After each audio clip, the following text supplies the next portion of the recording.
कि क्या कारण रहे कि मनी बिल इतनी चर्चा में आ गया। अभी कुछ समय पहले चीफ जस्टिस ऑफ इंडिया एक बहुत महत्वपूर्ण एप्लीकेशन पर सुनवाई करने के लिए राजी हो गए थे।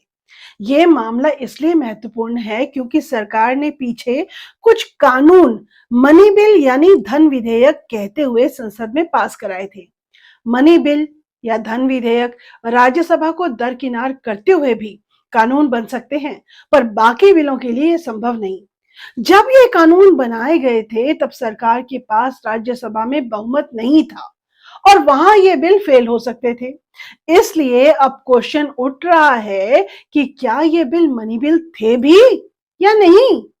इस घटना के चलते मनी बिल क्या होते हैं, ये बहुत महत्वपूर्ण हो गई है। नमस्कार, मैं सुप्रभा। तो आइए पहले समझ लें कि मनी बिल यानी धन विधेयक है क्या। तो इसको समझने के लिए पहले दो चीजों को समझना जरूरी है।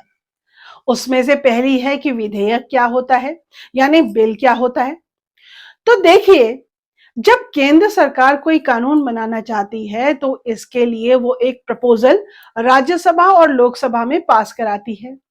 इस स्टेज में कहा जाता है कि एक बिल यानी विधेयक सदन में रखा गया है। इस तरह से दोनों सदनों से पास होने के बाद उस बिल पर राष्ट्रपति की सिग्नेचर होते हैं और उसके बाद उसको नोटिफाई यानी अधिसूचित किया जाता है। तो जब विधेयक यानी बिल पर राष्ट्रपति के सिग्नेचर हो जाते हैं तो फिर वो बिल या विधेयक एक कानून बन जाता है, जिसे हम एक्ट भी कहते हैं। जैसे कि आपको सीएए याद होगा, यानी सिटीजनशिप अमेंडमेंट एक्ट यानी कानून। अब कोई भी बिल या विधेयक किसी भी ऐसे टॉपिक पर हो सकता है जिस पर सरकार कानून बनाना जरूरी समझती है, पर इन बिलों में से एक खास तरह का बिल होता है मनी बिल यानी धन विधेयक। अब दूसरी चीज समझ लें, वो है कंसोलिडेटेड फंड ऑफ इंडिया यानी भारत की संचित निधि। तो कॉन्स्टिट्यूशन के आर्टिकल 226 के अनुसार, जो कि रेवेन्यूज, लोन्स और लोन रीपेमेंट केंद्र सरकार को मिलते हैं, वो एक फंड में रखे जाते हैं जिसे हम कंसोलिडेटेड फंड ऑफ इंडिया कहते हैं। तो चलिए अब हम मनी बिल को समझने के लिए तैयार हैं।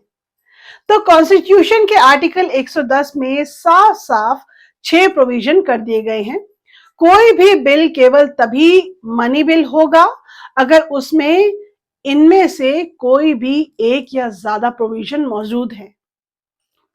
ध्यान दीजिए कि यहां पर जो शब्द इस्तेमाल किया गया है वो है केवल। तो केवल इन 6 प्रोविजन के होने पर ही कोई बिल मनी बिल हो सकता है। इस शब्द केवल को लेकर ही अब मामला कोर्ट में भी है, पर उस पर बाद में बात करेंगे। अभी तो मैं आपको वो 6 प्रोविजन बता देती हूं जो कि होने से कोई भी बिल मनी बिल बन जाता है। ये है फर्स्ट प्रोविजन, किसी भी टैक्स को लगाने, रद्द करने या उसमें एग्जेम्पशन देना।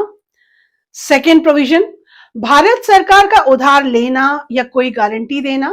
थर्ड है कंसोलिडेटेड फंड ऑफ इंडिया और the contingency fund of custody, या इस फंड में पैसे देना या निकालना। फोर्थ प्रोविजन है कंसोलिडेटेड फंड ऑफ इंडिया के पैसे का इस्तेमाल करना। फिफ्थ प्रोविजन है किसी भी खर्च के बारे में यह डिक्लेरेशन करना कि वो कंसोलिडेटेड फंड ऑफ इंडिया पर चार्ज एक्सपेंडिचर होगा, या ऐसे किसी भी खर्च को बढ़ाना या घटाना।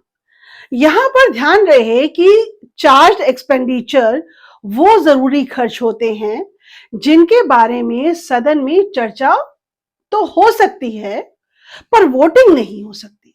उदाहरण के लिए सुप्रीम कोर्ट के जजेस की सैलरी पर होने वाला खर्च ऐसा ही खर्च है।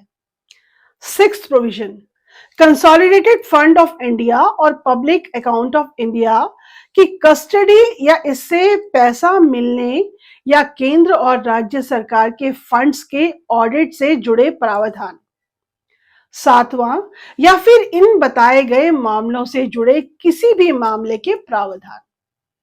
अगर कोई बिल इन मामले से जुड़ा है तो वह मनी बिल यानी धन विधेयक हो जाएगा।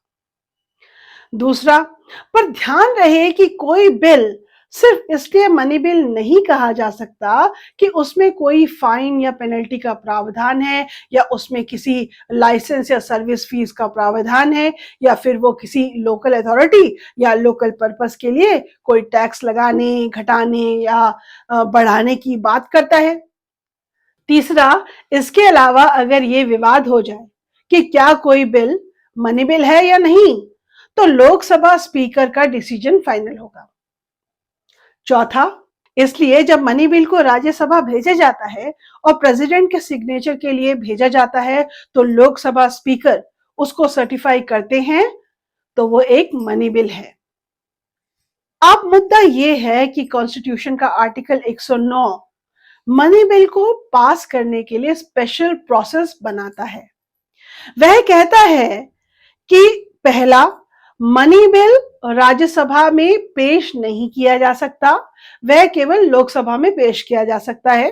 दूसरा, लोकसभा से पास होने के बाद वो राज्यसभा को रिकमेंडेशन के लिए भेजा जाएगा और राज्यसभा 14 दिन के भीतर बिल बैक को वापस लोकसभा अपने रिकमेंडेशन के साथ भेज देगी और लोकसभा उसके बाद उन सुझावों को एक्सेप्ट या रिजेक्ट कर सकती है।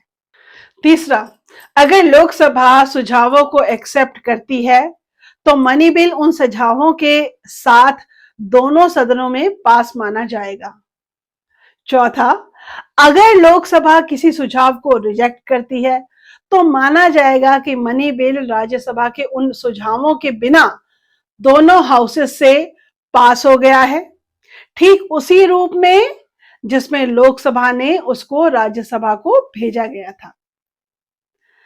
पांचवा, अगर राज्यसभा मनी बिल 14 दिन के भीतर वापस नहीं करती तो भी वो बिल ठीक उसी रूप में दोनों सदनों से पास माना जाएगा जिसमें लोकसभा ने उसको राज्यसभा को भेजा था। छठा, प्रेसिडेंट मनी बिल को एक्सेप्ट या रिजेक्ट कर सकते हैं, दोबारा विचार के लिए वापस नहीं भेज सकते। सातवां, साधारण बिल में अगर लोकसभा और राज्यसभा में विरोधाभास हो जाए तो दोनों सदनों की ज्वाइंट सिटिंग करी जा सकती है, पर मनी बिल में ऐसा पॉसिबल नहीं है। तो आपने देखा कि मनी बिल के मामले में लोकसभा बहुत शक्तिशाली है। राज्यसभा उसे सुझाव तो दे सकती है, पर लोकसभा के लिए बिल्कुल जरूरी नहीं कि वो उनको माने। इसलिए अगर किसी सरकार के पास लोकसभा में बहुमत है और राज्यसभा में नहीं है, तो उनका मनी बिल पास होने के लिए राज्यसभा नहीं रोक सकती है। तो इन सब बातों को जान लेने के बाद आइए अब देखें कि क्या कारण रहे कि मनी बिल इतनी चर्चा में आ गया। तो पहला कारण है the Aadhaar act 2016। Aadhaar act को 2016 में पास किया गया और इसने आधार आइडेंटिटी सिस्टम के लिए देश में एक कानूनी बुनियाद बनाई।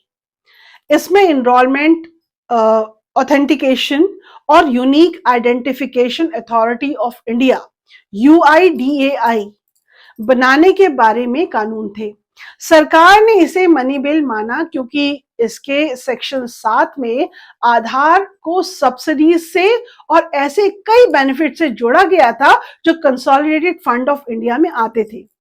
इस तरह से मनी बिल बनाने के बाद यह बिल लोकसभा से पास हो गया और फिर राज्यसभा में भेजा गया। राज्यसभा ने कुछ सुझावों के साथ इसे वापस लोकसभा भेजा, पर लोकसभा ने सुझाव नहीं माने, इसलिए यह उसी रूप में कानून बन गया जैसे कि लोकसभा ने राज्यसभा को भेजा था।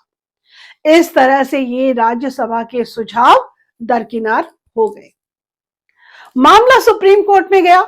सुप्रीम कोर्ट में 4:1 की मेजॉरिटी से इसको मनी बिल मानना ठीक पाया। सिर्फ एक जज ने इस बात को गलत माना। इसके बाद 2017 में द फाइनेंस एक्ट 2017 पास किया गया। इसमें बाकी अलग अलग प्रावधानों के साथ साथ अलग अलग ट्राइब्यूनल, जैसे कि नेशनल ग्रीन ट्राइब्यूनल के रीऑर्गेनाइजेशन के प्रावधान थे, इसलिए इसे भी मनी बिल माना गया था।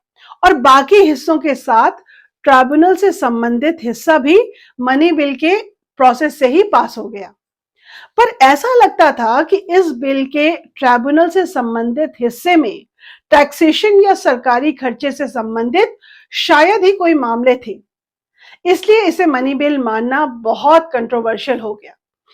मामला सुप्रीम कोर्ट में गया और Roger Matthew versus south Indian bank 2019 में 5 जजेस की बेंच ने फाइनेंस एक्ट 2017 के ट्राइब्यूनल से संबंधित हिस्से को रद्द कर दिया।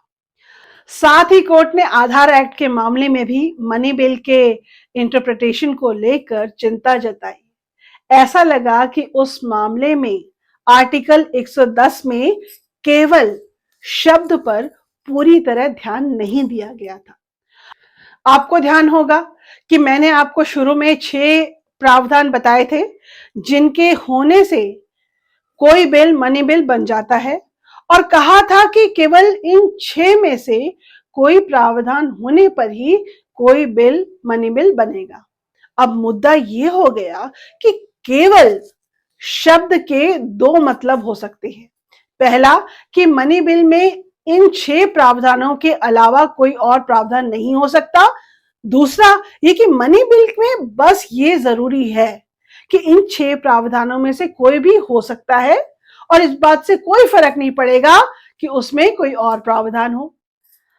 अगर हम दूसरी बात सही मानते हैं तो दिक्कत यह है कि कोई भी सरकार एक बिल में इन 6 में से कोई एक प्रावधान डाल देगी और बाकी सारे प्रावधान अलग अलग मुद्दों पर डाल देगी जिनका इन 6 प्रावधानों से कोई लेना देना नहीं है, और फिर उस बिल को मनी बिल कह के राज्यसभा को इग्नोर करके पास करा देगी। ये मामला इतना गंभीर था कि कोर्ट ने एक बड़ी बेंच के पास विचार के लिए भेज दिया।